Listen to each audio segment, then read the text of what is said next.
안녕하십니까. 승무사업소 승무운영팀의 최한락입니다. 제가 이번 시간에는 운전 취급 규정에 대해서 강의를 하게 되었습니다. 이 운전 취급 규정은 한마디로 법입니다. 열차 운전과 관련된 법인데요. 우리도 일상생활에서 법이 있지 않습니까? 근데 그 법은 우리가 체감적으로는 어떤 내용이라는 거를 대충 알지만 그걸 문구적으로 또 그 법을 대하는 거는 또 다른 문제이고 나오는 그 용어라든가 해석이 상당히 어렵습니다. 사실은 마찬가지로 우리 열차와 관련된 운전 취급 규정도 관련된 법입니다. 그래서 이게 문구적으로 해석이 돼야 되고 또 그 안에 있는 용어도 상당히 난해한 용어들이 많이 있습니다. 그래서 좀 상당히 열차 운전과 관련되지 않는 분들은 이 취급 규정을 읽는 것 자체도 좀 어려울 수가 있습니다. 하지만 제가 오늘 이 강의를 통해서 좀 용어 설명이라든가 이 문구의 핵심이 무엇인지 최대한 간단하고 이해가 될 수 있게끔 설명해 보도록 하겠습니다. 우선 운전 취급 규정은 크게 6가지로 구성이 되어 있습니다. 카테고리로 구성이 되어 있는데 일단 그 운전 취급 규정이 어떤 식으로 구성이 되어 있는지부터 살펴보도록 하겠습니다. 제1장은 총칙으로 구성되어 있고 제2장은 운전, 제3장은 폐색, 그리고 제4장은 도시철도 신호, 제5장은 사고의 조치, 제6장 이상기후 및 재난 대비 운전 취급, 이렇게 6개의 큰 카테고리로 구성이 되어 있습니다. 제1장인 총칙부터 알아보도록 하겠습니다. 자, 총칙이라는 것은 대부분 모든 법이 다 그렇지만 제1장은 다들 총칙으로 구성이 되어 있습니다.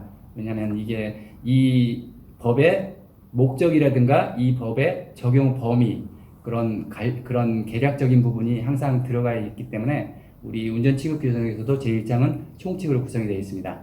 그러면 이 총칙의 제1조 목적이 무엇인지부터 보겠습니다. 이 규정은 인천교통공사에서 열차 또는 차량을 운전함에 있어 각종 사고를 미연에 방지하고 승객의 안전과 원활한 수송을 위하여 안전운행에 필요한 사항을 정함을 목적으로 한다. 목적이 지극히 상식적인 거죠, 사실은. 그리고 이 규정의 적용 범위가 어떻게 되는지 제2조 한번 보도록 하겠습니다. 열차 또는 차량의 운전은 관계 변경이나 다른 규정에서 특별히 정한 것을 제외하고는 이 규정에 따른다. 우리 인천교통공사에서의 이 운전 취급 규정에 따르되 그것을 벗어나는 것은 더 큰 카테고리인 철도안전법이라든가 관계 변경, 다른 데서 정하는 것에 따르겠다. 그런 내용입니다. 그리고 제4조 정거장 내외의 경계라고 나와 있는데 이 부분은 페이지 47페이지 한번 보도록 하겠습니다. 정거장 내외의 경계를 보면은 우리 승강장이라고 하죠. 우리가 승강장이라고 하는데 이제 여기 규정에서는 정거장이라고 하는데 이 정거장의 안과 밖을 물리적으로 어디가 안이고 어디가 밖인지 그거를 정하는 건데 이 정거장의 내외의 경계는 크게 2가지로 분류가 할 수 있습니다. 어떻게 보면 정거장 자체를 기준으로 했을 때 공간적인 물리적으로 그냥 어디가 정거장 안이고 어디가 정거장 밖인지를 구분하는 그런 그냥 단순한 물리적인 구분이 하나 있을 수 있고 열차 운전과 관련해서 승강장 외와 승강장 외로 이렇게 구분을 할 수가 있습니다. 크게 2가지로 이렇게 구분을 할 수가 있는데 그 표지를 보면 첫 번째 전자를 제가 말씀드렸던 거 단순히 물리적으로 역의 안과 역의 밖을 구별하는 그 표지가 무엇이냐면 운전 취급 규정 51페이지에 보면 역 구역 표지라고 있습니다. 역 구역 표지라고 있는데 이게 역에 들어가기 전에 역을 기준으로 해서 최끝단 양쪽에 이 표지가 설치되어 있습니다. 그러니까 이 표지 역구역 표지를 기준으로 해서 승강장 안이냐 승강장 밖이냐를 구분하는 표지인 거고 열차 운행과 관련해서 승강장의 아니냐 바뀌냐를 구분하는 표지는 171조와 172조를 보면 장내 경계 표지와 출발 경계 표지가 있습니다. 이것도 어떻게 설정이 되어 있냐면 정거장 안과 정거장 밖을 구분하는 표지인데 물리적으로 공간을 구분하는 게 아니라 열차 운행과 관련해서 이거는 승강장 밖이냐 승강장 아니냐를 구분하는 거기 때문에 약간 그 전자의 구분과는 좀 성격이 조금 다르다고 볼 수 있습니다. 그리고 제6조를 보면 열차 또는 차량의 운행과 관련된 시설, 설비는 열차 안전운행에 지장이 없도록 관리해야 한다. 뭐 극히 상식적인 내용입니다. 근데 여기서 볼 거는 이제 앞으로 우리가 열차 이 규정을 보다 보면 열차와 차량이라는 단어가 상당히 많이 나오는데 일반 사람들이 보기에는 뭐 열차나 차량이나 같은 말처럼 보일 수 있습니다. 하지만 이제 이게 법이다 보니까 좀 엄밀하게 구분이 되어 있는데 간단하게 제가 그 열차와 차량의 차이가 무엇인지를 말씀드리자면 이 열차에 대한 용어 정의는 열차람은 본선에서 운전할 목적으로 철도 운영자가 편성하여 열차 번호를 부여한 철도 차량을 말한다. 이렇게 나와 있습니다. 그러니까 제가 이제 핵심을 말씀드리자면 차량입니다. 일단 차량인데 그 차량이 열차 이렇게 손님 취급을 위해서 열차 번호를 부여받으면 그때서부터는 그 차량이 열차로 변신하게 되는 것입니다. 그러니까 열번을 받았을 경우에는 열차가 되는 것이고 열번을 받지 않았을 때는 차량으로 이렇게 구분하는 게 되겠습니다. 근데 우리가 보통 본선 운행을 할 때는 다 열번을 받고 열번을 부여받은 상태에서 운행하게 되는 거죠. 그러니까 우리가 본선에서 보는 열차들은 대부분 다 열차라고 보시면 됩니다. 열번을 부여받고 운행하기 때문에. 그리고 제7조를 보게 되면 열차 또는 차량의 운전 자격이라고 나와 있는데 읽어보면 열차 또는 차량의 운전은 철도 차량의 운전 업무 수행에 필요한 자격을 갖춘 자가 아니면 운전할 수 없다. 다만 다음 각호에 해당하는 경우에는 예외를 한다. 뭐 이 부분 같은 경우도 뭐 지극히 상식적인 부분입니다. 열차 또는 차량을 할 수 있는 사람은 그에 대한 필요한 자격을 갖춘 사람이 당연히 해야 되겠죠. 우리 같은 경우는 제2종 전기 차량 운전면허라고 있습니다. 그 운전면허를 소유한 사람만이 열차 운전을 할 수 있다. 뭐 그런 내용입니다. 자, 제8조 보면은 운전관계 직원의 검사 및 교육이 있는데 운전관계 직원에 대하여는 다음 각호의 검사와 교육을 실시하여야 한다. 1. 신체검사 2. 적성검사 3. 실무수습 교육 4. 안전교육을 철도 관련 법령이 정한 바에 따라 시행하여야 합니다. 이거는 뭐냐면 운전관계 직원 같은 경우는 다음과 같은 4가지 교육을 항상 해야지만이 계속 운전 업무를 연속적으로 수행할 수 있다. 뭐 그런 내용입니다. 우리가 운전 업무를 하기 위해서는 신체 검사, 모든 신체가 다 정상적이어야지 운전할 수 있는 거고 적성 검사 마찬가지로 그다음에 실무 수습 교육, 우리가 운행하는 구간에 대해서 일정 법령에서 정하는 그 조건에 해당하는 그 실무 수습을 마쳐야지만이 그 사람이 운전할 수 있는 자격을 부여받는다. 뭐 그런 거고 그다음에 안전교육은 아까 말씀드렸듯이 철도 안전 법령에서 정한 바가 있습니다. 여러분들도 아마 꼭 운전 관련 직종이 아니라도 철도 안전법에 의해서 안전교육은 다른 분야도 아마 실시하는 걸로 알고 있습니다. 그런 교육을 항상 운전 관련 직원들은 실시해야 된다. 뭐 그런 내용입니다. 그리고 구조 보면 음주 등에 대한 제한, 다음 각호의 어느 하나에 해당한 자는 술을 마시거나 약물을 사용한 상태에서 업무를 수행하여서는 아니 된다. 당연한 얘기겠죠.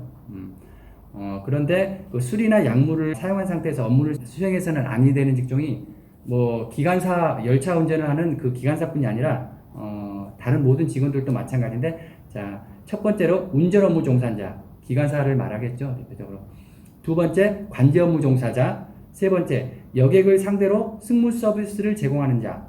이 부분을 간단하게 풀이하면 영무에서 일하는 영무원분들이 될 거라고 생각합니다. 그리고 네 번째, 철도 차량의 운행선로 또는 그 인근에서 철도 시설의 건설 또는 관리와 관련한 작업의 현장 감독 업무를 수행하는 자. 이 철도 관련해서 이렇게 시설을 건설하거나 현장 감독하시는 분들도 당연히 음주를 해서는 안 된다는 그런 내용입니다.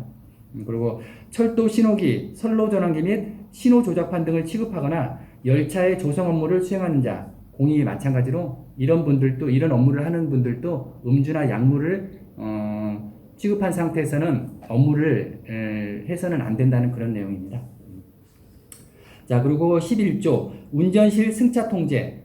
열차 또는 차량의 운전실의 승차에 대해서는 내규로 따로 정한다. 운전 취급 내규라고 또 그 약간의 이제 하위 법령이 있는데 우리가 그 부분까지는 들어가지 않을 것이지만 그 내규에 보면은 운전실 승차할 수 있는 그 범위가 정해져 있습니다.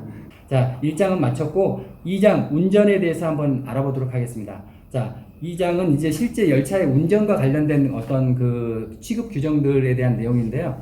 자, 일단 12조 보면 열차의 조성이라고 나와 있습니다.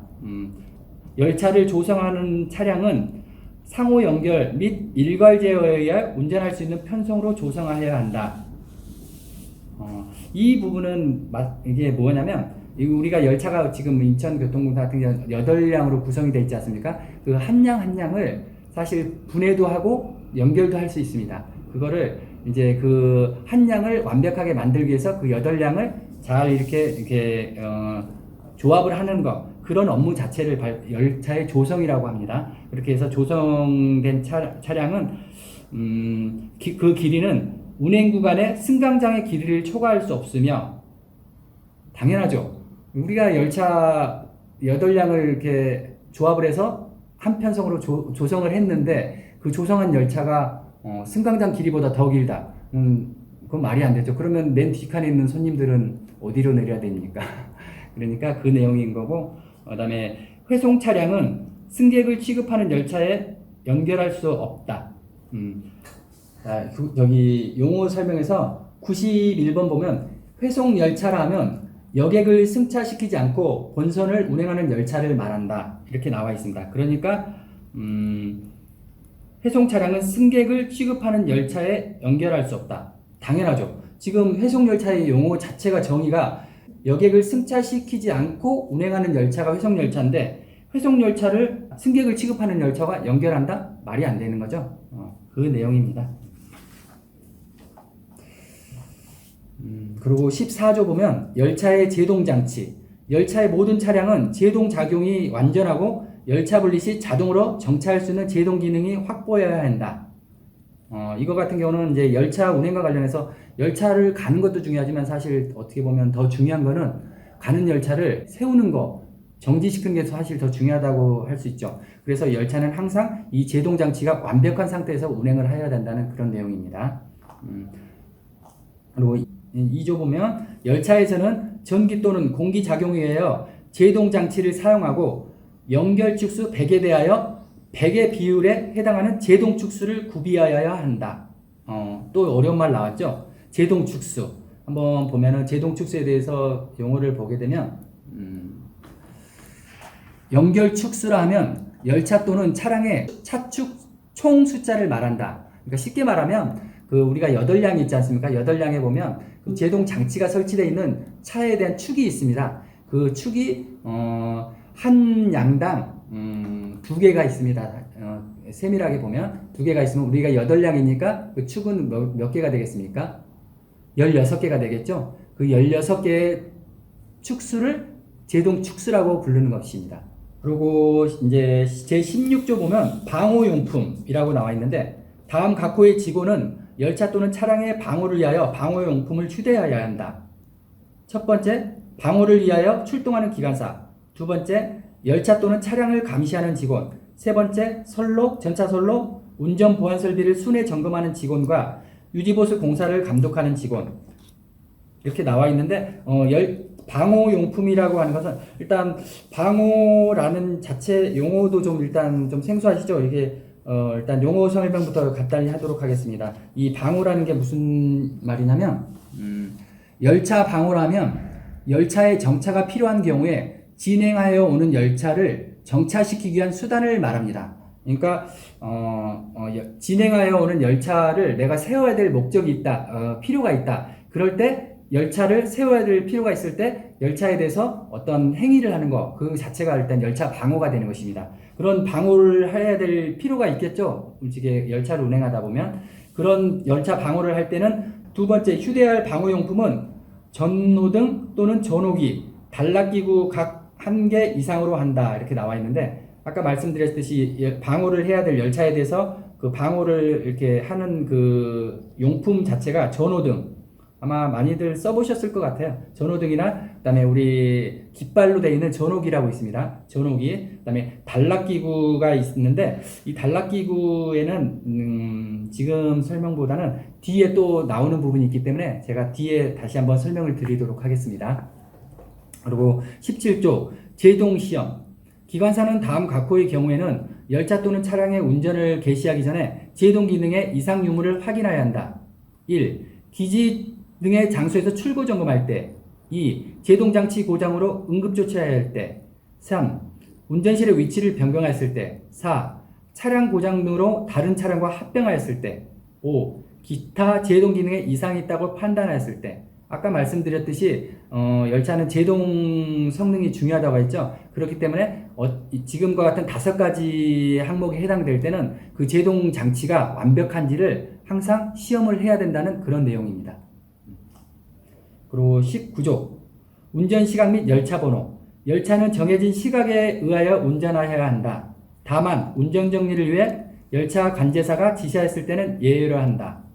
2. 열차에는 고유의 열차번호를 부여해야 한다.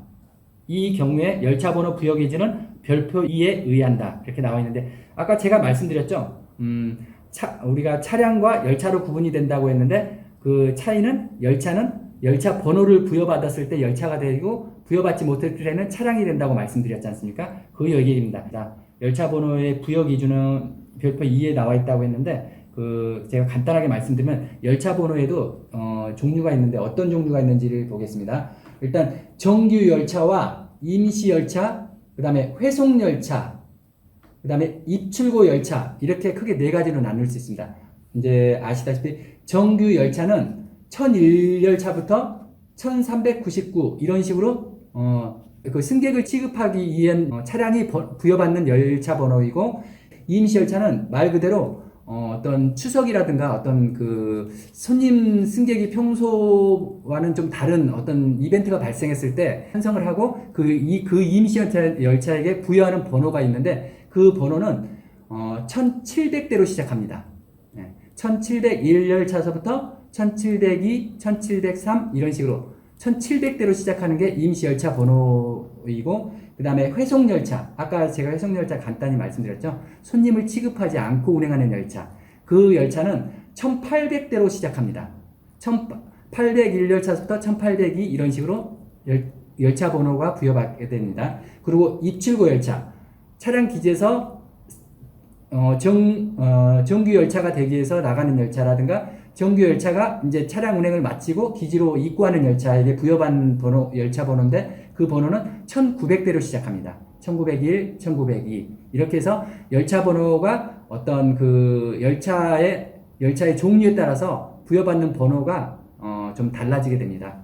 그리고 제22조 열차의 운전 위치 열차는 진행 방향의 맨 앞쪽 운전실에서 운전해야 한다. 다만 고장 등의 경우로서 부득이한 경우는 예외를 한다. 뭐 이건 너무 지극히 상식적인 얘기죠. 당연히 맨 앞쪽에서 운전을 해야 되겠죠. 근데 나중에 이제 나오겠지만 차량 고장이라든가 어떤 그럴 부득이한 상황이 생기면 뒤에서도 운전하는 경우가 생깁니다. 그렇지만 대전제는 앞쪽에서 운전하는 것입니다. 23조 열차의 운행 방향 복선 구간에서 열차의 운전 방향은 우측선로를 운전해야 한다. 다만 다음 각호의 경우에는 예외로 한다. 맨 앞에서 운전해야 되는 게 대원칙이듯이 우리가 열차 운전 방향도 우리가 1호선 같은 경우는 상선, 하선 이렇게 2개의 선이 있지 않습니까? 그걸 이제 복선이라고 하는데 우리가 그 하선이든 상선이든 운행하는 열차는 우측 선로를 운전하게 되어 있습니다. 그러니까 그렇지만 이제 다음 각호의 경우에는 예외로 한다고 했으니까 한번 살펴보도록 하겠습니다. 역군에서 이판 운전할 때 2. 차량 고장 및 기타의 사유로 대도로 운전할 때 3. 공사열차, 구원열차, 시운전열차를 운전할 때 4. 사고 등으로 단선 운전할 때 5. 기타 특별한 사유가 있을 때 대전제가 이제 우측 운행인데 부득이한 경우는 그렇게 할 수 없을 경우는 그 대전제를 벗어나서 뭐 좌측 운행도 할 수 있다는 얘기인데 이제 그 경우가 이제 5가지에 해당된다고 하는데 여기에 보면 상당히 많은 용어가 나옵니다. 일단 여기서 보면은 이제 중요한 용어가 있는데 일단 여기서는 이게 다른 것보다는 각각에 나오는 용어의 설명이 더 중요할 것 같습니다. 이렇게 우측 통행이라는 거가 이 23조에는 핵심인데 여기 나오는 이제 용어들이 많다 보니까 용어 설명으로 다시 한번 좀 진행하도록 하겠습니다. 일단 보면은 2번에 보면 되돌이 운전이라고 있는데 이 되돌이 운전 말 그대로 그냥 되돌이 느낌이 오지 않습니까? 근데 정확한 용어 정의를 보게 되면 되돌이 운전이라 하면 열차 운행 도중에 열차의 최초 진행 방향과 반대 방향으로 운전하는 것을 되돌이 운전이라고 한다. 그러니까 제가 이제 아까 우측 선로로 운행을 하고 있었는데 어떤 부득이한 상황이 생겼을 때 최초의 진행 방향과 반대 운전 방향으로 만약에 이제 하게 되면 운전실을 바꾸겠죠. 운전실을 바꿔서 운행하게 되면 이제 그거를 운전실 바꾼 쪽에서 기준으로 보면 그때는 우측 운행이 아니겠죠. 그래서 그 예외가 되는 것입니다. 자, 그리고 두 번째 보면은 여기 공사 열차. 뭐 이거는 뭐 용어 그렇게 어렵진 않습니다. 공사를 위해서 운행하는 열차이고, 그다음에 구원 열차. 자, 구원 열차라면 열차 또는 차량을 구원하기 위하여 운행하는 열차를 말한다. 구원 열차라고 하면 간단하게 말씀드리면 어떤 운행하는 열차가 고장이 났을 때 그 자력으로 이제 운행이 불가할 때 그 앞이나 뒤에서 정상적으로 운행할 수 있는 열차가 그 열차와 연결을 한 다음에 운행을 하는 것을 구원 열차라고 합니다. 그리고 시운전 열차, 시운전 열차도 한번 볼까요? 시운전 열차는 말 그대로 이렇게 손님은 취급하지 않고 어떤 필요에 의해서 이 열차를 한번 테스트를 하겠다 해서 운행하는 열차를 시운전 열차라고 보시면 됩니다. 그리고 이렇게 해서 용어 설명은 이제 마치면 될 것 같고 25조를 뭐 보면은 열차 운행 상황 감시, 열차 관제사는 운행 표시판에 의하여 열차 운행 상황을 계속 감시해야 된다. 뭐 이것도 지극히 뭐 상식적인 얘기입니다. 이게 본선에 운행하는 열차를 관제사는 제 시각에 알맞게 본선 모든 열차들이 잘 운행하고 있는지를 항상 감시해야 된다는 뭐 그런 내용이고요. 그다음에 제 27조 열차 감시. 관제 담당 부서장 및 역무 담당 부서장이 지정한 다음 각 호에 해당하는 경우에는 도착 및 출발 열차의 여객 승하차 상태를 감시해야 한다. 1. 해당 역 상하행 첫차 및 막차, 출문이 1개 이상 닫히지 않은 상태에서 열차가 도착 또는 출발할 때, 승강장 안전문이 1개 이상 닫히지 않은 상태에서 열차가 도착 또는 출발할 때. 4. 열차의 감시가 특히 필요하여 열차 관제사가 지시하여야 될 때. 지금 내용 설명했듯이 이런 4가지에 해당하는 열차에 대해서는 역무 담당 부서장이 지정한 그 지정한 직원께서는 나와서 그 해당 열차의 도착 상황과 출발 상황을 그 다음에 승객의 승하차 상태를 감시해야 된다. 뭐 그런 내용입니다. 제28조 열차의 정차. 열차는 정거장이 아니면 정차할 수 없다. 다만 사고 또는 운전정리 관계로 필요한 경우에는 예외로 한다. 열차가 정거장에 정차하는 경우에는 차량 접촉 한계 표지 안쪽에 정차해야 한다. 열차가 정차해야 되는 경우를 설명하는 경우인데 열차가 정차하는 경우는 통상적으로 정거장에서 다 정차를 하겠죠. 대부분. 그렇지만 이제 어떤 이례적인 경우에는 정거장이 아닌 곳에서 열차가 정차할 필요도 있겠죠. 이제 그런 경우에 차량 접촉 한계 표지 안쪽에 정차해야 한다라고 나와 있는데 차량 접촉 한계 표지 안쪽이라 하면 이제 용어 정의를 한번 읽어보도록 하겠습니다. 차량 접촉 한계 표지 안쪽, 바깥쪽이라 함은 선로의 분기 개소 또는 교차점에서 각 선로상에 있는 차량이 상호 접촉하지 않는 방향을 안쪽이라고 하고 접촉하는 방향을 바깥쪽이라고 한다. 어떤 특정한 위치에 가보면 차량 접촉 한계 표지라고 빨간 구를 딱 반 자른 거를 이렇게 딱 지상에 놓은 모양인데요. 그게 차량 접촉 한계 표지인데 그 차량 접촉 한계 표지가 있을 때 그 열차가 그 차량 접촉 한계 표지를 이제 차량 접촉 한계 표지를 기준으로 해서 그 열차가 접촉할 수 있는 방향을 차량 접촉 한계 표지 바깥쪽이라고 하고 열차가 접촉하지 않는 방향을 차량 접촉 한계 표지 안쪽이라고 합니다. 그러면 어느 쪽이 안전하고 그 다음에 어느 쪽이 위험한지 대충 감이 오시죠? 차량 접촉 한계 표지 바깥쪽으로 가면 열차가 서로 접촉할 수 있다는 뜻이고, 차량 접촉 한계 표지 안쪽에 있다면은 열차가 서로 이쪽에서 오는 열차와 이쪽에서 오는 열차가 접촉할 위험성이 없다는 뜻입니다. 그거를 이제 표시하기 위해서 설치한 게 차량 접촉 한계 표지 안쪽이고, 당연히 열차는 어디에 정차해야 된다. 차량 접촉 한계 표지 안쪽에 정차해야 되는 것입니다. 근데 대전제는 항상 열차는 정거장에 정차하는 게 대전제입니다. 그리고 열차의 제동. 열차는 상용제동에 의하여 정차하는 것이 원칙입니다. 다만 다음 각효의 경우에는 비상제동에 의하여 정차해야 한다. 대전제는 일반적으로 상용제동에 의해서 제동작용을 하여서 정차하는 게 대전제인데, 그렇지 않을 경우는 비상제동이라는 더 강력한 제동장치를 사용해야 된다는 건데, 어떨 때인지 한번 보겠습니다. 상용제동에 의하여 정차시킬 수 없는 장소에 정지신호의 현시가 있을 때, 2. 기타 급히 열차 또는 차량을 정차시켜야 할 사유가 발생했을 때. 자, 1번, 2번 다 하나로 축약하면 정말 열차를 갑자기 정차시켜야 될 필요가 생겼을 때, 기관사는 일상적인 상용제동이 아니라 그거보다 더 강력한 제동인 비상제동으로 열차를 정차시켜야 된다는 내용입니다. 31조 급전시각. 급전시각은 최초 열차 출발시각 30분 전부터 최종 열차가 그 구간을 운행 종료할 때까지로 한다.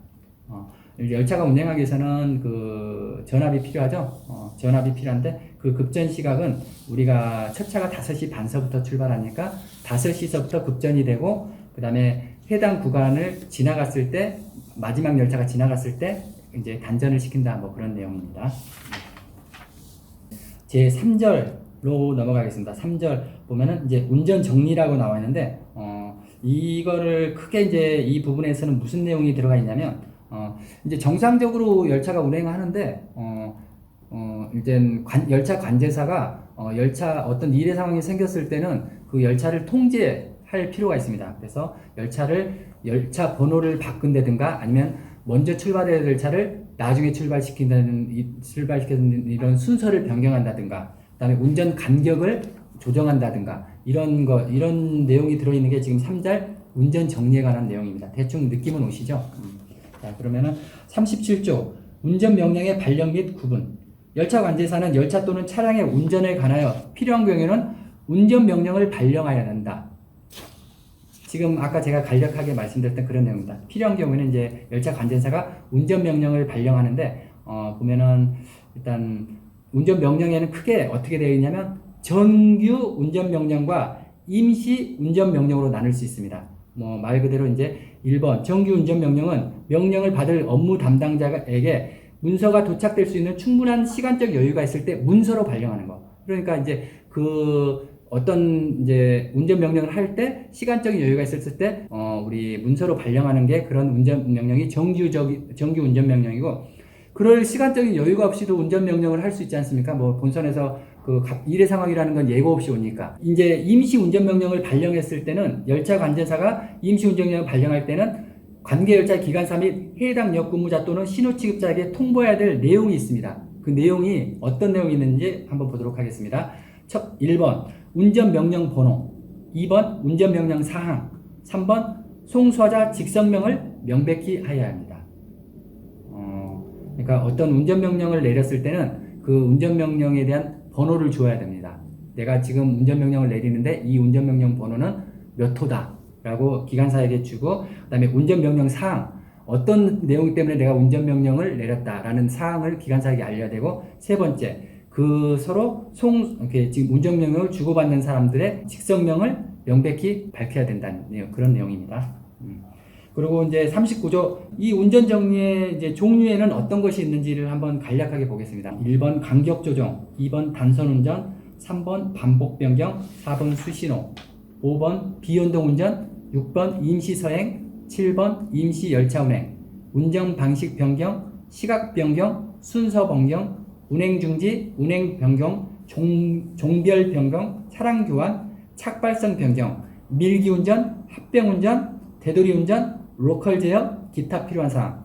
이 운전 명령의 종류가 이렇게 많습니다. 여기서 이걸 다 살펴보기에는 좀 무리가 있는 것 같고 제가 여기서 중요한 몇 가지만 일단 설명을 하도록 하겠습니다. 이 반복 변경이라는 게 있습니다. 정상적으로 입고하는 열차가 있죠. 근데 그 본선 운행 중에 고장 열차가 부득이하게 발생했습니다. 그러면은 그 고장 열차를 입고시켜야 되겠죠. 그러면 그 정상적으로 입고해야 될 열차를 입고시키지 않고 그 고장 열차를 입고시켜야 될 열차를 그 고장 열차 대신 계속해서 반복적으로 운행에 투입시키는 거, 이게 바로 반복 변경에 대한 운전 정리가 되겠습니다. 종별 변경이라는 게 있습니다. 이게 종별 변경이 무엇인지 한번 이거 보도록 하겠습니다. 자, 종별 변경이라 하면 차량 고장 등의 사유로 영업 열차를 회속 열차로 운행시키는 등 열차의 종별을 변경하는 것을 말한다.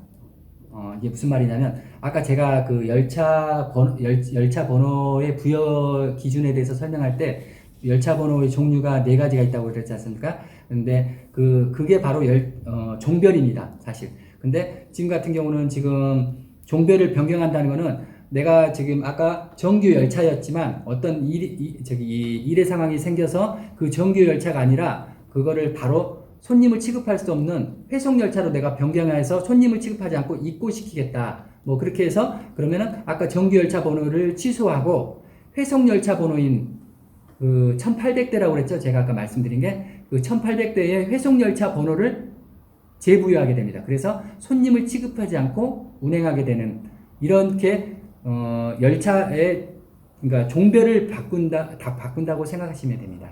그거를 종별 변경이라고 하는 것입니다.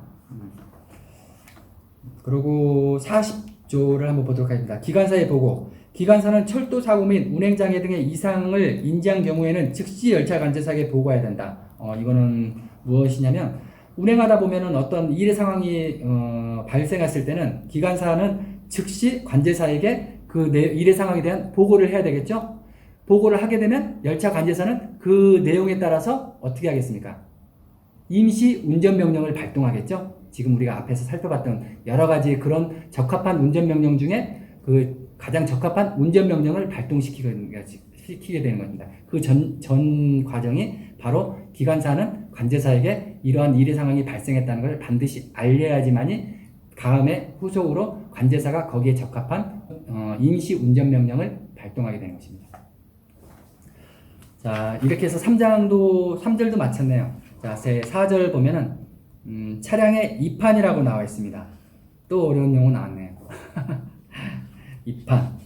이게 무엇이냐면 일단 용어를 보도록 하겠습니다. 차량의 입판은 입판이라 하면 철도 차량을 다른 선로로 이동시키거나 차량의 연결, 분리하는 작업을 말합니다. 이게 뭐냐면 그러니까 우리가 보면은 입판이라는 건 사실 우리 선로가 하나만 있는 게 아니죠. 본선도 마찬가지지만 여기 차량 기지 같은 경우는 선로가 여러 선로가 있습니다. 그 선로, 내가 운행하는 선로에서 다른 선로로 열차를 할 때 뭐 우리가 그냥 열차를 뚝 들어가지고 옮길 수는 없죠. 이 열차를 이렇게 다른 선로로 옮기는 그 작업, 이 선로에서 다른 선로로 열차를 옮기는 작업, 그 작업을 입판이라는 용어를 사용하게 됩니다. 자, 그런 거 차량의 그런 입판에 관한 내용을 지금 4절에서는 한번 얘기하도록 하겠습니다. 자, 제 45조 보면 입판. 열차 또는 차량의 입판은 매납 운전실에서 운전해야 한다. 다만 고장, 기타의 사유로 부득이한 경우에는 그러하지 아니한다. 이렇게 나와 있습니다. 지금 아까 말했듯이 어떤 이 선로에서 다른 선로로 내가 운전할 때도 아까 마찬가지로 대전제인 앞 운전실에서 운전해야 하나, 다만 어떤 특별한 사유가 발생했을 때는 아까 본선에서도 마찬가지였죠. 그거와 마찬가지로 본선은 앞 운전실이 아닌 다른 운전실에서도 운전할 수 있다. 그렇게 그런 내용이고 여기서 핵심은 입판에 대한 용어가 핵심인 것 같습니다. 46조 보면 입판할 때의 승인, 기지의 정거장에서 입판을 하고자 할 때는 열차 관제사의 승인을 받아야 한다. 이렇게 나와 있습니다. 그러니까 기지의 정거장이라고 할 경우는 본선을 말하겠죠. 본선에서도 입판을 할 때는 관제사의 승인을 받아야 됩니다. 왜냐하면 내가 이쪽 운전 선로를 사용하고 있는데 다른 선로로 내가 열차를 이동을 시키겠다라고 하면은 관제사의 승인을 득한 다음에 반드시 이동을 해야 된다는 그런 내용입니다. 그리고 제 47조 입판협의. 입판 전호를 시행하는 자는 관계 직원과 작업 순서 및 작업 방법을 협의하고 그 내용을 기관사에게 통보해야 한다. 그러니까 이쪽 선로에서 다른 선로로 옮길 때는 어느 선로로 옮길 건지의 그 상세한 내용을 정확하게 서로 협의가 하고, 그 협의가 끝났을 때는 그 실제 이제 그 열차를 이동시키는 기관사에게도 그 내용을 전달해야 된다. 그런 내용입니다. 49조 전호에 의한 입판 전호를 시행하는 자는 기관사가 전호의 확인이 용이한 위치에서 전호를 해야 한다. 이또 전호라는 또 낯선 용어가 나왔는데, 이 전호라는 것은 나중에 저기 그 뒤에 보면은 도시철도 신호라는 그 챕터가 나옵니다. 그쪽에서 제가 좀 상세하게 설명을 하도록 하겠습니다. 입판 전호를 시행하는 자는 기관사가 전호의 확인이 용이한 위치에서 전호를 해야 된다. 그리고 이제 제5절 선로 전환기로 넘어왔습니다. 선로 전환기는 이제 많이 들어보셨죠? 이렇게 한 선로에서 다른 선로로 옮길 때 그 옮기는 장치가 바로 선로 전환기인데, 제53조 선로 전환기 취급. 선로 전환기는 다음 각호의 담당자가 취급한다. 다만 장애 등으로 긴급히 선로 전환기 전환과 세정 등의 조치가 필요한 경우에는 열차 관세사가 지정한 직원이 할 수 있다. 선로 전환기도 아무나 취급할 수 있는 게 아니죠. 그 해당하는 담당자가 취급해야 된다는 그런 내용이고, 부득이한 경우에는 이제 다른 사람이 할 수 있는데, 그것도 지금 1, 2, 3과 같이 정해져 있다는 것입니다. 한번 보도록 하겠습니다. 첫째, 종합열차 제어의 경우에는 열차 관제사가 선로 전환기를 제어하고, 현장 로컬 제어 시에는 신호 취급자가 제어를 한다는 내용이고, 차량 기지 내에서는 차량 기지 신호 취급자가 선로 전환기를 제어할 수 있는 권한이 있다는 그런 내용입니다. 제6절 이제 운전 방식에 대해서 설명하도록 하겠습니다. 자, 이쪽에는 열차에 우리가 보면은 운전 그 모드라는 게 상당히 많이 있습니다. 그런 어떤 경우에 어떤 운전 모드로 해야 되는지, 그리고 어떤 경우에는 운전 모드를 다른 모드로 바꿔야 되는지, 그런 내용에 대해서 이제 나와 있는 그 챕터라고 할 수 있는데, 보도록 하겠습니다. 일단 55조 운전 방식의 종류에 대해서 알아보도록 하겠습니다. 어떤 운전 방식이 있는지.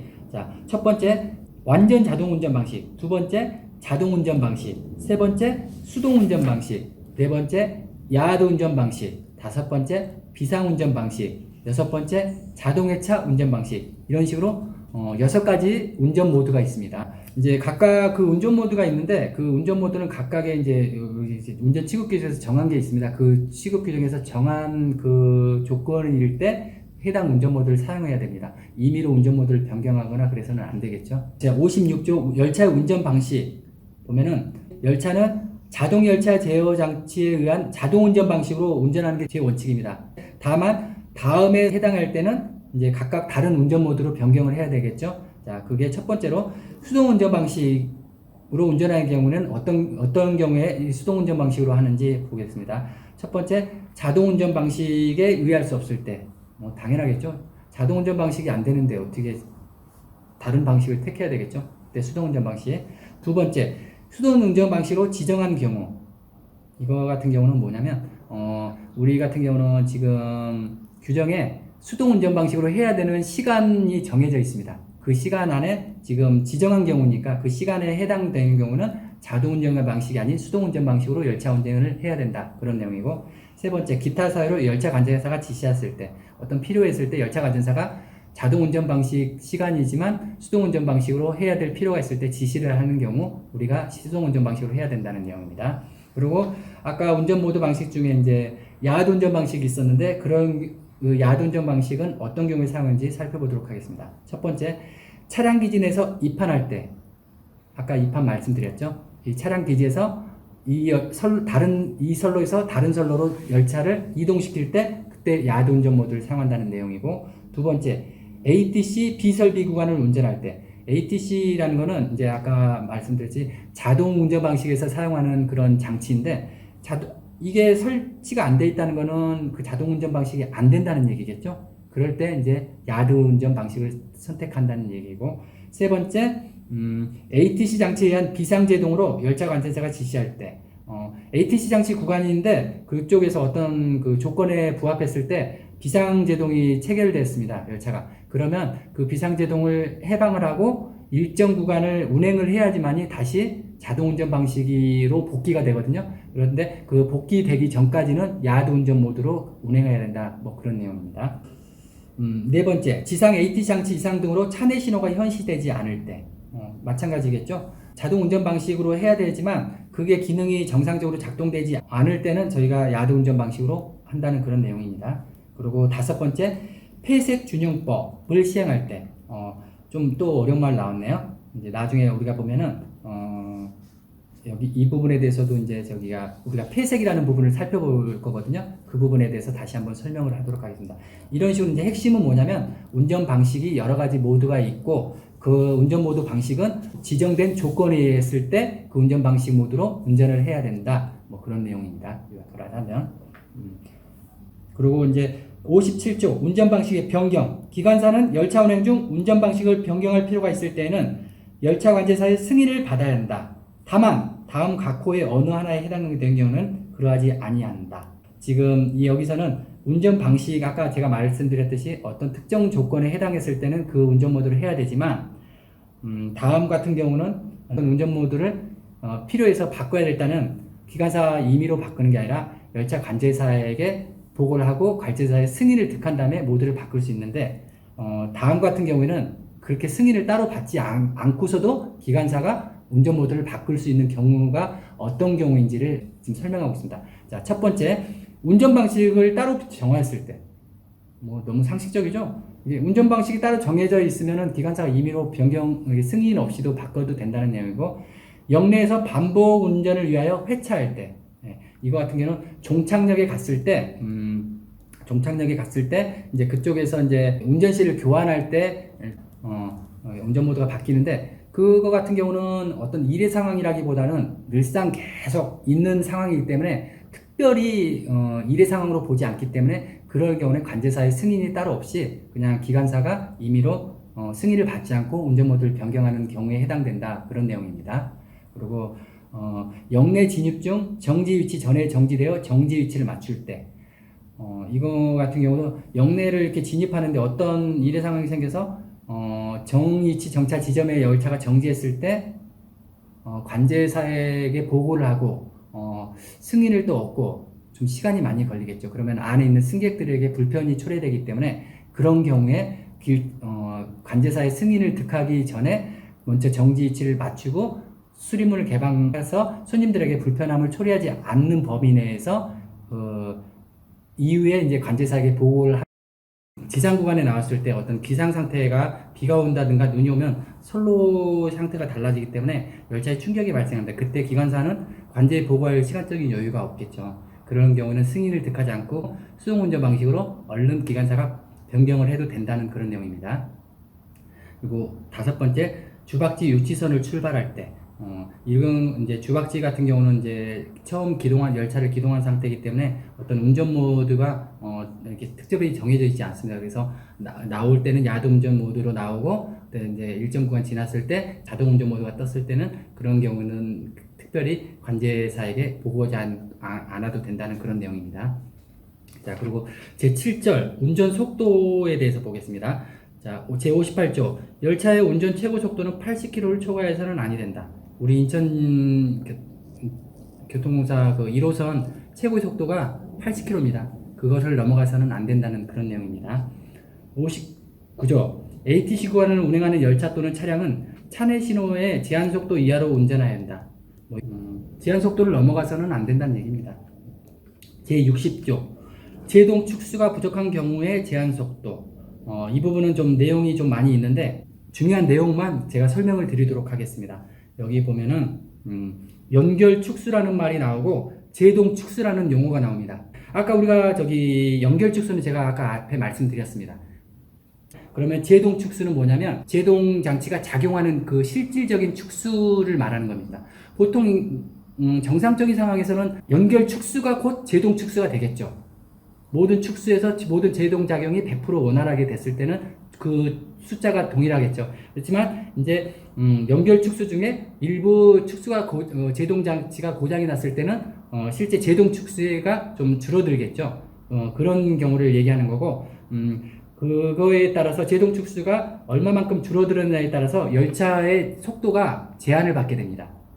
이제 그러기 때문에 연결 축수 총 100에 대해서 제동 축수가 80인 경우에는 60km로 운행해야 된다. 그런 내용이고, 그 다음에 제동 축수 100에 대해서 80 미만 50 이상인 경우에는 열차 운행 속도를 45km로 운행해야 된다. 내용이고, 그 다음에 연결 축수 100에 대해서 실제 작용하는 제동 축수의 비율이 반 50%도 안 된다. 그런 경우에는 실제 운전을 해서는 안 됩니다. 왜냐하면 제동작용으로 열차를 세울 수 없는 지경이 됐기 때문에 그런 경우에는 자력으로 운전하면 안 되고 다른 열차와 연결해서 그 열차에 연결한 열차의 제동을 이용해서 열차를 이동시켜야 된다는 그런 내용입니다. 이번 제7절의 주제가 운전 속도에 대한 것입니다. 그러니까 운전 속도를 어떤 경우에는 어떤 운전 속도가 이렇게 제한을 받게 되는데, 지금처럼 연결 축수에 대해서 제동 축수가 얼마일 때 운전 속도가 제한을 받는 경우를 지금 말씀을 드렸고, 그 다음에 선로의 형태에 따라서도 운전 속도를 제한을 받게 됩니다. 근데 그 선로의 형태에 따라서 어떻게 운전 속도가 제한을 받는지 좀 종류가 있는데, 선로의 내림 기울기의 제한 속도라고 지금 이쪽 표를 보시면 지금 내림 기울기에 대한 제한 속도가 있는데, 이거는 뭐냐면 또 이렇게 언덕을 내려갈 때는 차량이 속도를 줄이지 않습니까? 그거와 마찬가지로 우리 선로도 이렇게 구간별로 이렇게 기울기가 이렇게 다 다릅니다.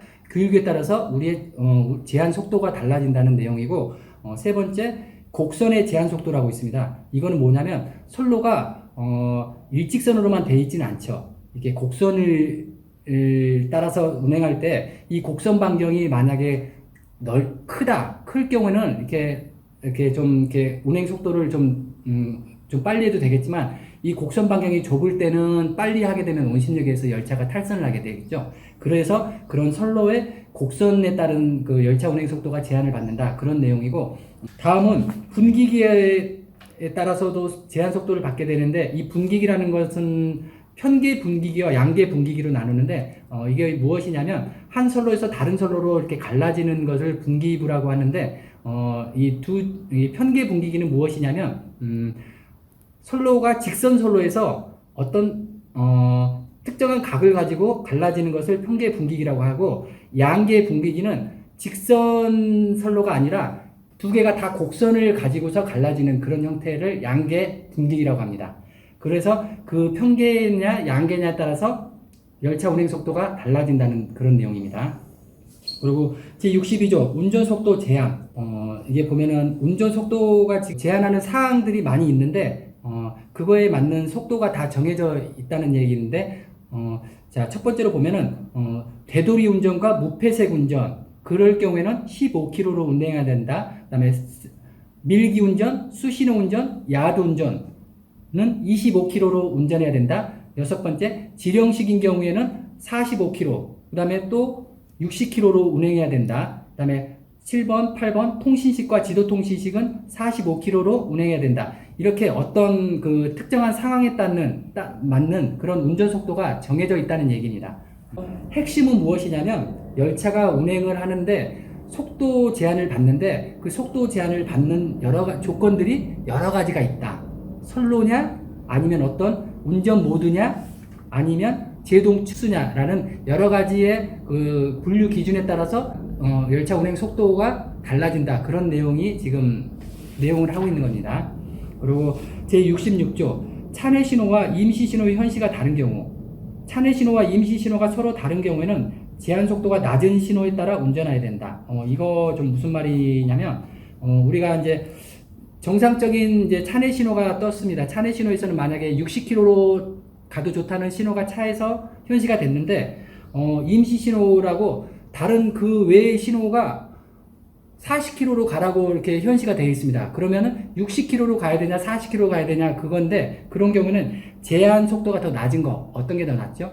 40km가 더 낫죠? 그럴 때는 제한이 더 낮은 안전한 속도인 40km로 운행하라, 그런 내용입니다. 그리고 67조 승강장 통과 속도. 열차 또는 차량이 승강장을 정차하지 않고 통과할 때는 45km 이하로 속도로 운전해야 된다. 다만 승강장 안전문이 개방되어 있을 때는 35km의 속도로 운전해야 된다. 이런 경우는 무슨 말이냐면 회송 아까 열차 말씀드렸죠. 손님을 취급하지 않고 그냥 운행하는 열차 같은 경우는 해당 역에 정차할 필요가 없겠죠. 그런 열차 같은 경우는 해당 역을 정차하지 않고 그냥 통과할 때는 열차의 속도를 45km까지 운행해도 된다라고 하고, 다만 또 예외가 있겠죠. 예외. 승강장에 스크린도어가 뭐 고장이 났다든가 아니면 필요해서 스크린도어가 개방이 돼 있을 때는 아무래도 좀 또 위험도가 더 높아졌기 때문에 그때는 45km보다 더 제한이 큰 35km로 통과를 해야 된다라는 내용입니다. 그리고 69조 합병 운전 속도. 열차 또는 차량을 합병하여 운전할 때의 운전 속도. 자, 지금 우리가 다양한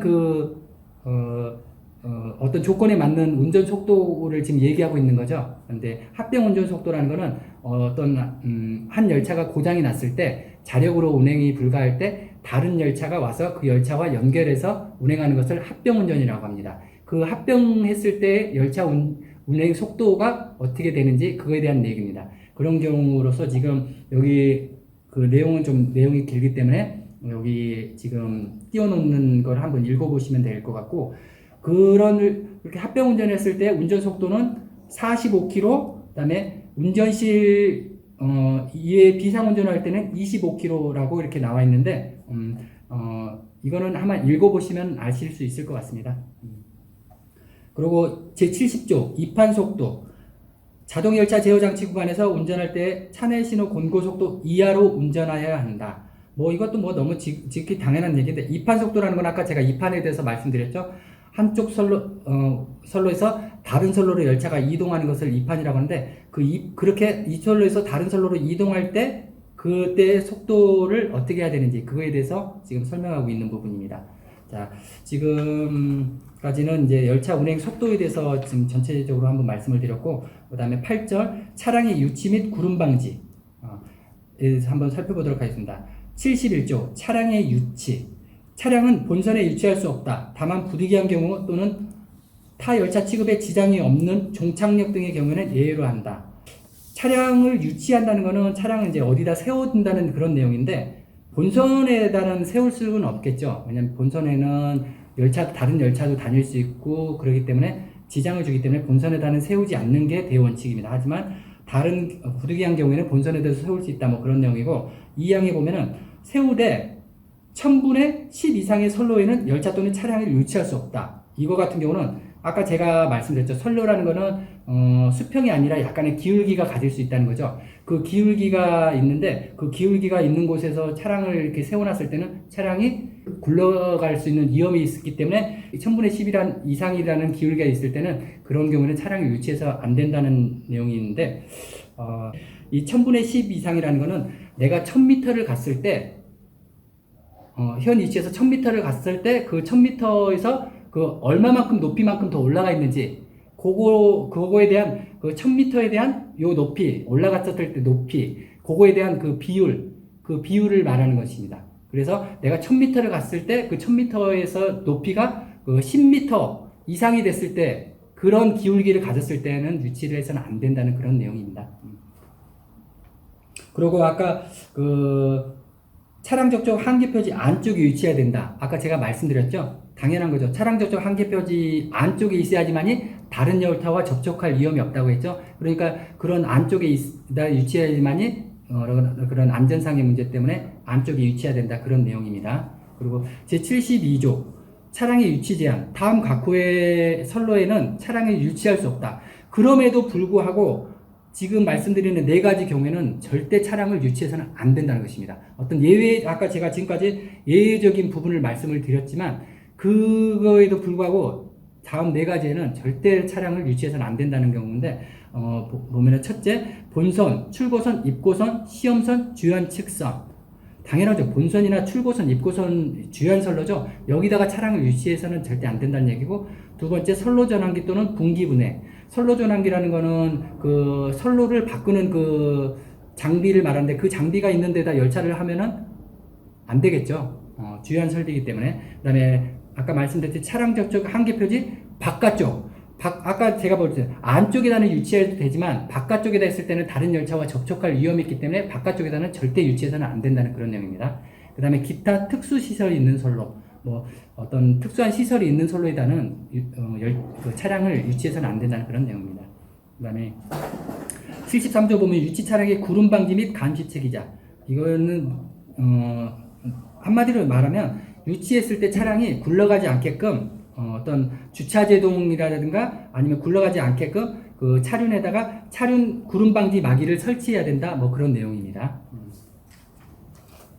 그리고 이제 제 3장 폐색에 대해서 살펴보도록 하겠습니다. 이 폐색 자체도 굉장히 좀 낯선 단어인데 이 폐색이 무엇인지 한번 살펴보도록 하겠습니다. 폐색의 용어가 보면은 폐색이라면 선로의 일정 구간에 2개 이상의 열차를 동시에 운전시키지 아니하는 것을 말한다.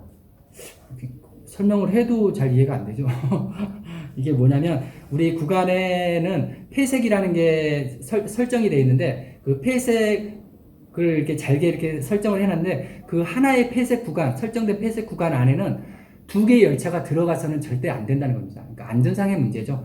하나의 폐색 구간에 열차가 들어가는데 그 좁은 폐색 구간 안에 다른 열차가 들어갔다. 그러면 충돌의 위험이라든가 어떤 열차 접촉의 위험, 그런 위험이 있기 때문에 그런 위험을 방지하기 위해서 폐색 구간을 잘게 쪼개놨고 그 하나의 폐색 구간 안에는 2개 이상의 열차가 절대 들어가서는 아니 된다. 뭐 그런 내용입니다. 자, 폐색 구간의 폐색의 이제 일단 그 종류에 대해서 일단 알아보도록 하겠습니다. 그러면 이 폐색이 어떤 종류가 있는지 일단 종류를 보면은 상용 폐색과 대용 폐색과 폐색 준용법 크게 세 가지로 이렇게 나눌 수 있습니다. 일단 분류 기준이고요.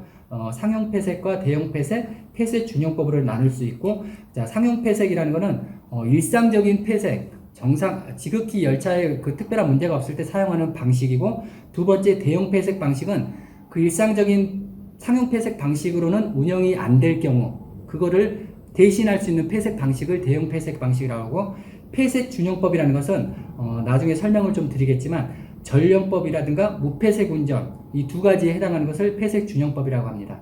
일단 그렇게 해서 폐색에는 종류에는 상용 폐색과 대용 폐색과 폐색 준용법 세 가지로 이렇게 크게 나눈다고 보시면 되고, 일단 폐색에 대해서 일단 설명을 드리도록 하겠습니다. 이 상용 폐색 같은 경우는 아까 말씀드렸듯이 특별한 이상이 없을 때 지극히 정상적인 상황일 때 일상적으로 이용하는 폐색 방식입니다. 그리고 일단 대용 폐색 방식 같은 경우는 그런 상용 폐색 방식을 어떤 문제가 생겨서 사용할 수 없을 때 다른 폐색 방식을 사용해야 되기 때문에 그때 대신 사용하는 방식이 바로 대신 사용한다 해서 대용 폐색 방식이 되는 거고, 그 폐색 방식에는 어떤 종류가 있냐면 세분하자면 지령식과 통신식과 지도통신식 세 가지로 또 세분화가 됩니다. 자, 지령식이라는 거에 대해서 설명을 하게 되면 일단 지령식은 복선 운전 구간에서 ATC 장치 고장으로 상용 폐색 방식에 의한 차내 신호를 사용했을 때 열차무선 통화가 가능한 경우 열차 관제사가 시행한다. 이게 무슨 말이냐면 일단 복선 구간 운전 구간에서 열차가 정상적으로 운전하고 있다가 ATC 장치라는 주요 장치가 고장이 나서 일상적인 그 상용 폐색 방식을 사용할 수 없게 된 겁니다. 그랬을 때 이제 대용 폐색 방식 중에 지령식을 사용하는 건데 이 지령식의 조건이 되는 게 일단 상용 폐색 방식을 사용할 수 없게 됐을 때 그게 첫 번째 조건이겠죠. 그리고 두 번째 조건은 그거에 대해서 관제랑 그 상황을 교류할 수 있는 그 열차무선 장치가 통화가 가능할 때 그 두 가지 조건이 만족됐을 때 이 지령식을 시행하게 되는데, 이게 무슨 말이냐면 일단 정상적인 상황이 아니라는 것을 기관사가 상용 폐색 방식을 사용할 수 없겠다고 관제에 보고했을 때 관제사는 예 알겠습니다. 그러면 대용 폐색 방식인 지령식을 사용하십시오 라고 이렇게 지시를 받게 되고 그때 사용하는 거에 지령식 방식이라는 것입니다. 그리고 두 번째 89조 통신식의 시행인데 통신식은 무엇이냐면 복선 운전 구간에서 자동 열차 제어 장치 고장일 때 열차무선 장치 이상으로 지령식을 시행할 수 없을 때, 자 아까 지령식과의 차이점은 뭐냐면 자 똑같습니다. 지령식도 ATC 장치 고장으로 상용 폐색 방식을 사용할 수 없을 때 사용하는 건데 그때는 관제랑 열차 무선 장치 사용이 가능했습니다. 그런데 이 통신식은 관제랑 통화도 불가능한 상태입니다. 그럴 때 이제 통신식을 사용한다, 그런 내용입니다. 그리고 아까 말씀드렸듯이 한 가지 이제 또 대형 폐쇄 방식 중 세 번째, 지도통신식의 시행이라고 있는데, 이 지도통신식은 복선 구간에서 한 선로를 사용할 수 없을 경우 열차 관제사의 운전명령에 따라 양단의 신호 취급자가 시행한다. 자, 이거는 또 어떻게 크게 이제 앞에 지령식과 통신식과 이제 어떻게 크게 달라지는 거냐면, 지령식과 통신식은 공이 상용 폐쇄 방식을 사용 없을 때 사용했었는데, 지령식은 정리를 하자면 관제랑 통화가 가능할 때, 통신식은 관제랑 통화가 불가능할 때 사용하는데, 이 지도통신식 같은 경우는 아까 두 가지 경우 같은 경우는 복선 구간, 선을 두 선을 다 사용할 수 있을 때였는데, 이 지도통신식 같은 경우는 두 선을 사용할 수 없고 한 선만 사용할 수밖에 없을 때, 그때 사용하는 폐쇄 방식이 바로 지도통신식 방식이 되는 것입니다. 그래서 그 앞 두 방식과는 큰 차이점이 뭐냐면, 앞에 두 방식은 두 선을 이용했을 때, 복선을 이용했을 때, 그다음에 이 지도통신식 같은 경우는 두 선을 이용할 수 없고 한 선만을 이용해서 열차가 운전할 때 사용하는 폐쇄 방식이라고 보시면 됩니다. 다음은 폐쇄균형법에 대해서 설명하겠습니다. 폐쇄균형법에는 전령법과 무폐쇄 운전 두 가지로 분류되어 있습니다. 자, 전령법이라면 전령자를 승차시켜서 폐쇄를 적용받게 되는 것입니다. 그리고 두 번째, 무폐쇄 운전이라는 것은 상용 폐쇄 방식도 사용할 수 없거니와 열차 무선 장치 고장으로 관제 지시도 받을 수 없을 때, 그렇다면 기관사는 그런 경우 마냥 터널 안에서 정차해 있을 수는 없지 않습니까? 그럴 때 기관사가 무폐쇄 운전으로 폐쇄 구간을 어떻게 보면 무시한다고 하는 거죠. 무시하면서 기관사의 주의만으로 운행하는 방식을 무폐쇄 운전이라고 합니다. 자, 다음 4장은 도시철도 신호라고 나와 있는데, 이제 자, 신호, 전호, 표지 이렇게 세 가지로 크게 나눌 수 있습니다. 그다음 신호 같은 경우는 이제 정의를 보게 되면 형, 색, 등으로 열차 또는 차량에 대하여 운전의 조건을 지시하는 것. 전호, 형, 색, 등으로 직원 상호 간의 의사를 표시하는 것. 표지, 형, 색 등으로 물체의 위치, 방향 조건을 표시한다고 이렇게 나와 있습니다. 신호의 종류에 대해서 알아보도록 하겠습니다. 자, 신호의 종류에는 네 가지로 나눌 수 있는데, 차내 신호기, 임시 신호기, 입판 신호기, 수신호기, 이렇게 네 가지로 나눌 수 있습니다. 첫 번째로 차내 신호기에 대해서 설명드리도록 하겠습니다. 차내 신호기는 지상장치 신호 정보를 전동차 차상장치에서 수신하여 이를 운전실 내 설치한 표시장치 MMI에 현시한다. 말 그대로 지상의 신호가 운전실에 설치한 MMI 화면에 표시되는 대로 운행한다는 것입니다. 그러니까 쉽게 말하면 지상에서 70km로 운행하라는 신호가 올라왔을 때 MMI에 그 70km라는 그게 표시가 되고, 기관사는 그 그게 하나의 그 MMI가 신호기가 되는 것입니다. 그래서 그 신호기에 보면 여기는 70km로 운행하는 구간이구나 라고 인지를 하고 70km로 운행하는 그런 방식이 바로 차내 신호 방식입니다.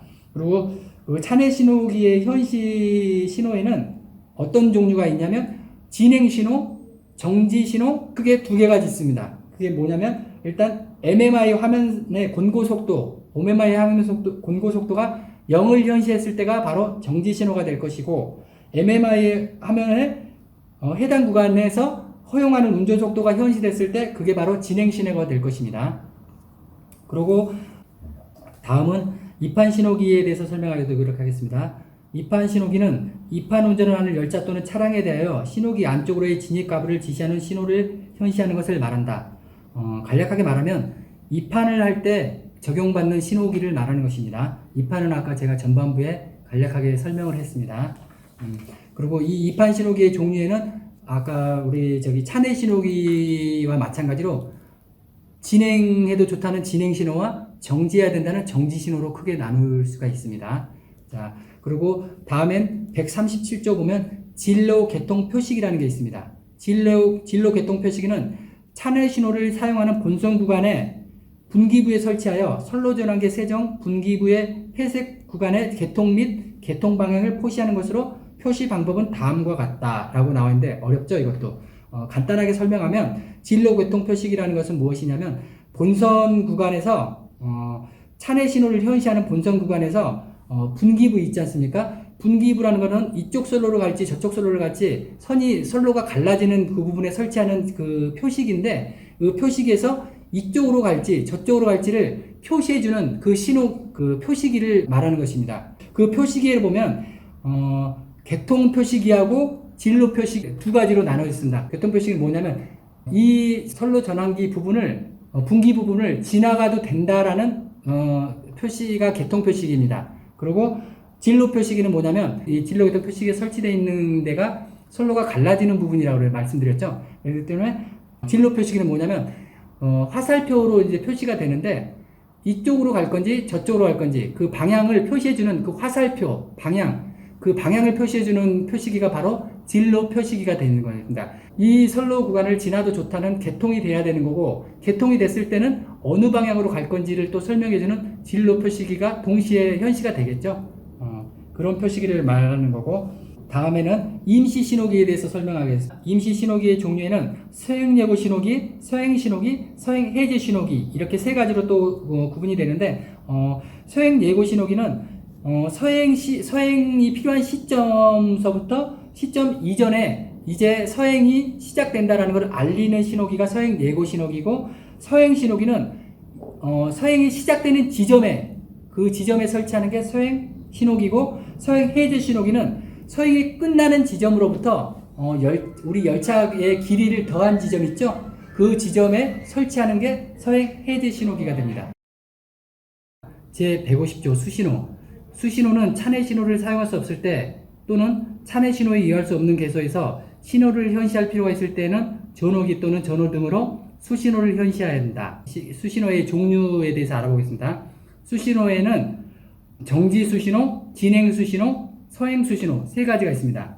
정지 수신호라는 것은 열차를 정지시켜야 될 필요가 있을 때 표시하는 신호고, 진행 수신호는 진행을 시킬 때 사용하는 신호고, 서행 수신호는 말 그대로 이제 진행을 하되 열차의 속도를 서행하면서 진행하라는 그런 신호가 되겠습니다. 그리고 이 세 가지 신호는 주간과 야간에 따라서 현시하는 방법이 좀 차이가 있습니다. 야간 같은 경우는 잘 안 보이는 경우가 많겠죠. 그렇기 때문에 주간과는 다른 방법으로 이렇게 수신호를 현시해야 되기 때문에 주야간에 대한 수신호 현시 방법이 좀 차이가 있습니다. 요거는 이쪽에서 한번 좀 읽어보시도록 하시면 될 것 같습니다. 자, 다음은 158조 궤도 단락에 대해서 알아보겠습니다. 열차 또는 차량의 탈선 등의 사유로 궤도 회로가 단락되지 않아 지장계소에 정지 신호를 현시할 수 없는 경우에는 단락기구를 사용하여 궤도 회로를 단락시켜야 한다. 제가 후반부에 그 단락용 동선에 대해서 말씀드렸죠. 근데 내가 뒷부분에 얘기한다고 했었는데 바로 이 부분입니다. 열차가 탈선이 됐을 때는 궤도 회로가 단락이 되지가 않습니다. 그러면은 그 열차의 위치가 관제라든가 이런 데서 알 수가 없습니다. 그래서 이제 어떤 위험한 상황이 벌어질 수 있기 때문에 기관사가 궤도 단락용 동선이라는 게 있는데, 이쪽 선로와 이쪽 선로에 그 단락용 동선으로 서로 연결을 시키게 됩니다. 그러면 그 차륜이 탈선했던 차륜이 그 정상적으로 이렇게 접촉해 있는 효과가 있기 때문에 그 열차의 위치가 감시가 되게 됩니다. 그래서 안전상의 문제가 해결이 되기 때문에 단락용 동선을 사용해서 그 열차 방호를 해야 된다, 그런 내용이었습니다. 그다음에 3절 보면 전호에 대해서, 아까 신호의 종류에서 전호가 있었죠. 전호에 대해서 좀 알아보겠습니다.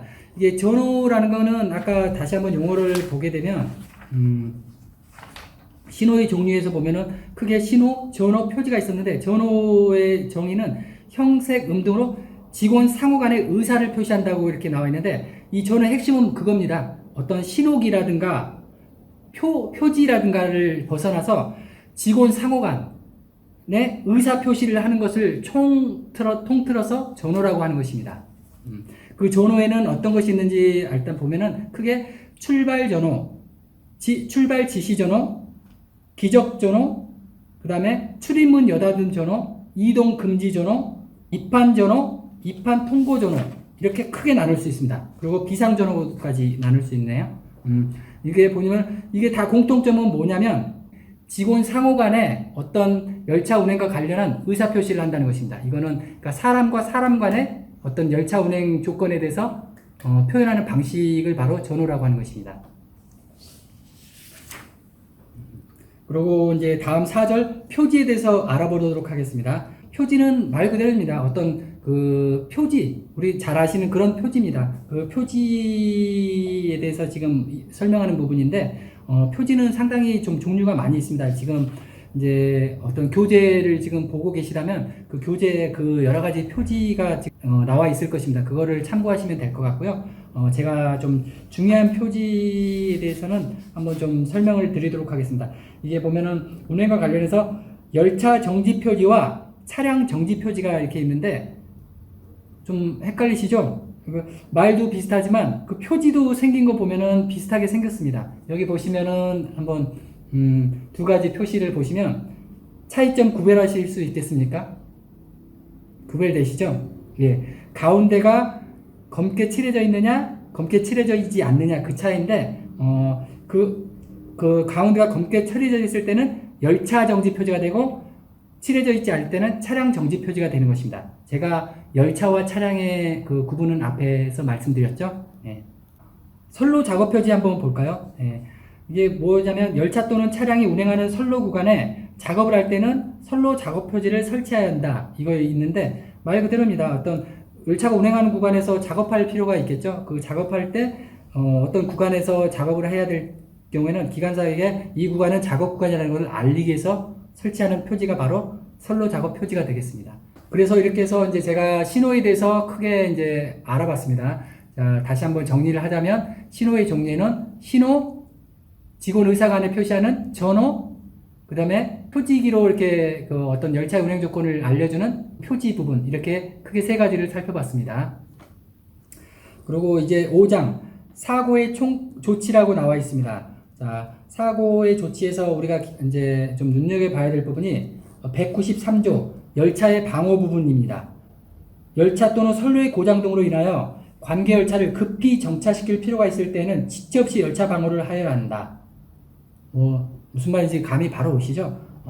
어떤 열차 고장이 생겼을 때 열차를 그 열차와 접촉하지 않게끔 다른 열차를 급히 이렇게 정차시켜야 될 필요가 있겠죠? 그럴 때 진행하는 열차에 대해서 이 고장 열차가 여기에 있으니까 주의하라라는 것을 표시하는 게 바로 열차 방호입니다. 그 열차 방호에는 종류가 있는데 그 세 종류가 있습니다. 제1종 방호와 제2종 방호, 제3종 방호로 나눌 수 있습니다. 요 나누는 기준은 뭐냐면 어떤 위험 정도로 나눌 수 있습니다. 자, 가장 위험도가 높다고 했을 때 사용하는 방식이 제1종 방호고, 좀 위험도가 조금 좀 거기에 비해서 좀 낮다고 했을 때 그 사용하는 방호가 3종 방호가 되겠습니다. 이 부분에 대해서는 여러분이 좀 내용이 있으니까 한번 읽어보시면 될 것 같습니다. 사고가 났을 때는 기관사가 운전실을 떠날 때가 있습니다. 사고로 인해서 기관사가 어떤 조치를 하기 위해서 운전실을 떠나야 되는데, 그 운전실을 떠날 때 기관사는 어떤 조치를 해야 되는지 좀 살펴보도록 하겠습니다. 제208조 열차 운전 중 차량 고장 등으로 운전실을 떠날 때에는 다음 각호에 의해야 한다. 1. 열차 관제사에 보고한다. 2. 정거장에서 정차한 열차는 출입문을 개방한다. 이것도 맞겠죠? 이게 사고가 나서 기관사가 조치하러 가는데 출입문이 닫혀 있으면 손님들이 일단 어떤 폐쇄 공간에 있기 때문에 불안할 수도 있고, 손님들이 자력으로 탈출하기 위해서 또 만져서는 안 되는 장치도 만질 수가 있습니다. 그래서 기관사는 항상 출입문을 개방한 상태에서 손님들이 정말 급한 상황에서는 탈출도 할 수 있게끔 어떤 그런 조건을 형성해야 된다는 그런 말씀입니다. 세 번째, 열차 또는 차량의 제동 체결 상태를 확인하고 필요한 때는 구름 방지 조치를 해야 한다. 이거 같은 경우도 이제 기관사가 장기간 좀 떠날 수도 있고, 그런 경우는 열차가 아까 말씀드렸듯이 어떤 굽에 있는 구간에서 열차를 세워야 될 경우는 열차가 그런 어떤 경사에 의해서 구를 수 있기 때문에, 그런 경우는 주차 제동을 체결해 놓고 정말 좀 더 구배가 좀 더 심한 구간에서는 정말 구를 수 있기 때문에 구름 방지 조치까지 하고 가야 된다는 얘기입니다. 그리고 네 번째, 필요한 때는 판타그래프를 내리고 운전실 출입문을 잠근다. 이제 이거 같은 경우는 그냥 읽어보시면 알 수 있는 부분이라 생각됩니다. 제 209조 보면 승객의 유도 대피 조치 있습니다. 사고가 났을 때는 기관사도 어떤 어떤 조치했을 때 이런 지금 방금 살펴봤던 조치를 해야 되지만 승객의 안전을 위해서 어떻게 승객을 유도 대피시켜야 되는지 그 조치가 상당히 중요하기 때문에 그 조치를 여기 한번 좀 내용이 많기 때문에 여기에 한번 띄워드릴 테니까 한번 쭉 읽어보시면 될 것 같습니다. 그리고 이렇게 해서 이제 저희가 사고에 대해서 알아봤는데 사고 및 장애 처리 내규라고 이제 여기 지금 이거는 운전 취급 규정이고 다른 이제 좀 부분에 이제 또 내규로 이제 사고 관련해서 정한 부분이 있는데 그 부분에 대해서 이제 우리 운전과 관련해서 좀 중요한 몇 가지 용어가 있기 때문에 좀 설명을 드리도록 하겠습니다. 사고에 대해서는 크게 철도 사고, 철도 준사고, 그다음에 운행 장애 세 가지로 크게 나눌 수가 있습니다. 자, 철도 사고라 하면 철도 차량의 운행으로 발생된 철도 교통사고와 철도 운영자 및 철도 시설 관리에 관련하여 인명의 손상이나 물건의 손괴를 발생시킨 철도 안전사고를 말한다. 그러니까 철도 사고에는 철도 교통사고와 철도 안전사고로 또 두 가지로 나눌 수 있는 거고, 그다음에 그 철도 아까 말했듯이 이제 철도 준사고라는 것은 지금 말씀드렸듯이 철도 사고는 아니지만 그 철도 안전에 중대한 위해를 가져올 수는 있었지만 철도 사고로 이어지지 않았던 그런 사고를 철도 준사고라고 합니다. 그리고 세 번째 운행 장애라고 하는 것은 철도 사고와 지금 말씀드렸던 철도 사고 및 철도 준사고는 아니지만 철도 차량의 운행에 지장을 주는 그런 사고를 말하는 것입니다. 운행 장애 종류에는 어떤 것이 있냐면 관제 사전 승인 없이 특정역을 통과했다든가 운행 지연을 했을 경우를 말하는 것입니다. 그러니까 그 운행 지연이라는 것은 어떤 구간 안에서 20분 이상 출발역이나 종착역을 기준으로 해서 20분 이상 지연이 됐을 때를 운행 지연이라고 하는데 이 두 가지에 해당될 때를 바로 운행 장애라고 하는 것입니다. 그러니까 다시 한번 정리하자면 운행과 관련한 사고에는 철도 사고, 철도 준사고, 운행 장애 이렇게 세 가지로 크게 나눌 수 있습니다. 이렇게 해서 저희가 사고에 대해서도 좀 맞춰보고 마지막 6장 이상기후 및 재난 대비 운전 취급에 대해서 알아보도록 하겠습니다. 운전하다 보면 이상기후로 인해서 열차 운행에 지장을 받는 경우가 있거든요. 그런 경우에 이제 어떻게 운전 취급을 해야 되는지에 대해서 규정하고 있는 부분입니다. 자, 제222조 이상기후의 상황 전달 및 보고.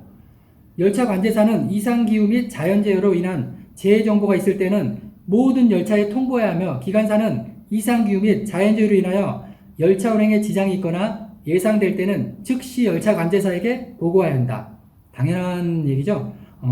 일단 기관사가 열차 운행하는 데 있어서 어떤 기상과 관련한 일의 상황, 뭐 폭우가 내렸다든가 강풍이 분다든가 이런 일의 상황이 있을 때는 즉시 관제사에게 알려드려야겠죠. 그리고 관제사는 그 전에 그런 상황이 생기기 전에 어떤 기상특보라든가 이런 내용이 있었을 때는 전체 기관사에게 먼저 그 내용을 알려서 그거에 대비할 수 있게끔 해야 된다. 그런 내용입니다. 그리고 일단 어떤 기상조건 중에서 이제 세분화해 보면은 어떤 기상조건이 있냐면 폭풍에 대한 기상조건이 있고 침수에 대한 기상조건이 있고 안개 및 폭설에 대한 기상조건, 그 다음에 지진에 대한 기상조건, 그 다음에 생화학물질에 대한 그런 경우가 이렇게 크게 나눌 수 있습니다. 자, 우리가 일단 폭풍이 불어왔을 때는 어떻게 운행을 해야 되는지 그거에 대해서 지금 제223조 폭풍에 대한 조치가 이렇게 나와 있으니까 한번 읽어보시면 될 것 같습니다. 그리고 제3절 보면 침수에 대해서 일의 상황이 생겼을 때는 어떻게 해야 되는지는 제244조에서 이렇게 규정하고 있으니까 이 부분 한번 참고해서 읽어보시면 될 것 같습니다. 그리고 제4절 안개 및 폭설은 225조. 자, 이 부분에 대해서 설명하고 있으니까 한번 이 부분도 읽어보시면 될 것 같습니다. 그리고 마지막으로 이제 제가 하는 거는 요즘 뭐 운행하다 보면 뭐 테러 관련해서도 그런 그 장애를 받는 부분이 많이 있습니다. 그래서 제229조 보면은 생화학물질에 의해서 이제 규정하고 있는 부분인데 한번 이 부분은 좀 한번 발생 가능성도 있을 수 있으니까 마지막으로 한번 제가 읽어보도록 하겠습니다. 제229조 생화학물질을 발견한 경우 열차 내에서 생화학물질을 발견 또는 승객의 신고를 받았을 때는 즉시 열차 관제사에게 보고해야 한다. 뭐 당연한 얘기겠죠. 1. 정거장과 정거장 간을 운행 중인 경우에는 안내방송을 시행하여 오염되지 않는 차량으로 승객을 유도 및 접근 금지 등의 조치를 해야 된다. 운행 중일 때는 열차를 세워서는 안 되겠죠. 최근역까지 빨리 가는 게 급선무이기 때문에 안내 방송을 실시해서 해당 오염 구간에서 손님들이 최대한 다른 구간으로 이동할 수 있게끔 안내 방송을 하고서 최근역까지 이동을 해야 된다는 얘기입니다. 그리고 두 번째, 최근역에 정차하여 응급조치 및 승객을 하차시키고 안전한 곳으로 대피 등의 조치를 하고 차량을 방제 및 해송 입고 조치한다. 최근역에 정차했을 때는 승객을 하차시키고 안전한 곳으로 대피시켜야 된다. 그리고 그 열차는 더 이상 운행을 해서는 안 되겠죠. 그래서 먼저 방제를 해야 될 부분이 있다면 방제를 하고, 그리고 그 이후에 차량을 입고시키는 조치를 해야 된다 내용입니다. 이렇게 해서 저희가 이제 좀 어렵고 좀 낯선 그 운전 취급 규정이라는 부분을 지금 저희가 다 한번 부족하나마 간략하게 살펴봤습니다. 좀 도움이 되셨을지는 모르겠습니다만 나름 좀 최대한 좀 쉽게 설명을 하려고 애썼는데 어떤지 잘 모르겠습니다. 하여튼 교육 과정 중에 하여튼 고생 많으셨고 뭐 추가로 궁금한 거 있으면 우리 저기 승무 지원팀 브레인들이 많이 있습니다. 그래서 짧은 시간이다 보니까 자세하게는 많이 못한 부분도 있으니까 그 더 깊이 알고 싶다든가 하면은 우리 승무 지원팀 브레인을 찾아오시면 얼마든지 더 깊이 있는 내용을 들으실 수 있으니까 이렇게 해서 자문을 구하도록 하십시오. 자, 이렇게 해서 운전 취급 규정을 마치도록 하겠습니다. 그동안 수고하셨습니다.